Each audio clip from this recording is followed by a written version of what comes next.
लाइथांनाय बिसिजा रमै सामुं ताङै दंखा सेले आला गरिखे फिया ताबुपो कन्ट्रेक्ट बेसिसनो तनि जाखा हायनि बागै रेगुलार ख्लायनानै सानमुं सानै खुवाय हांखरनि डिसिएम नि थानि काइबा सानमुं सानै डेपुटेशन रिखा अल त्रिपुरा MGNREGA वेलफेयर एसोसिएशन नि खुवाय हांखर कमिटी र আমাদের কর্মচারী তাদের পক্ষ থেকে আমাদের জেলার যে জেলা কমিটি আমরা খোয়াই জেলা শাসক কার্যালয়ে আমরা মিলিত হয়েছি জেলা শাসক প্রতিলিপি দেওয়ার জন্য।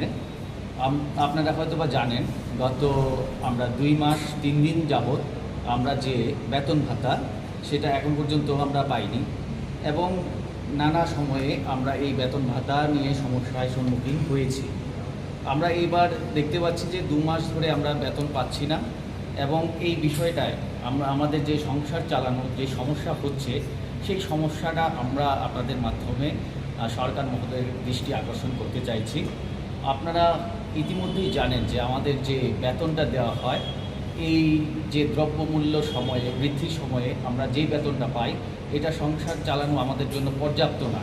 এই সীমিত বেতনই আমাদের সংসার চালাতে হয়, কিন্তু এখন দেখা যাচ্ছে যে আমরা বর্তমান সময়ে প্রায় 2 মাস ধরে সেই বেতন পাচ্ছি না এবং আমরা দীর্ঘদিন ধরে নিয়মিত হওয়ার একটা জ্বালায় আমরা ভুগছি।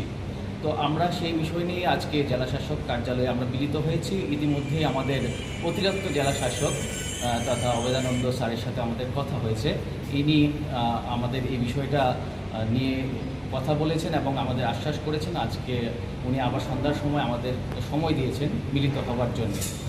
তো আমরা সেই কথা অনুযায়ী আমরা সন্ধ্যার সময় আবার মিলিত হব এবং আমাদের যে সমস্যাগুলো ওনার কাছে আমরা তুলে ধরব। আপনাদের মুখ্য দাবিগুলো কী কী?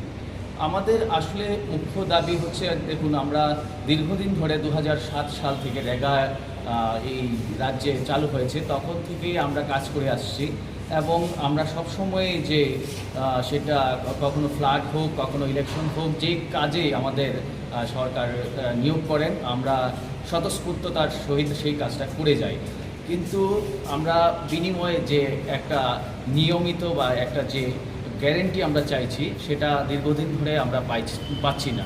তো সেটা তো আমরা অবশ্যই চাই, কিন্তু তারই ফাঁকে যে আমাদের বেতন ভাতা নিয়মিতভাবে দেওয়া হয় না সেই বিষয়ে আমরা বিভিন্ন সমস্যার সম্মুখীন হতে হয়। কারণ এই বেতন ভাতা থেকে আমাদের সংসার চালাতে হয় এবং সংসার চালাতে গেলে নানাবিধ সমস্যা, যেমন আপনার ধরুন আমাদের যে সংসারে বাচ্চা আছে বাচ্চার টিউশন ফি থেকে স্কুল ফি সব কিছুই দিতে হয়। নিয়মিত সময় যদি সেই বেতন ভাতা আমরা না পাই সেগুলো আমরা দিতে ভীষণ একটা অসুবিধার সম্মুখীন হই।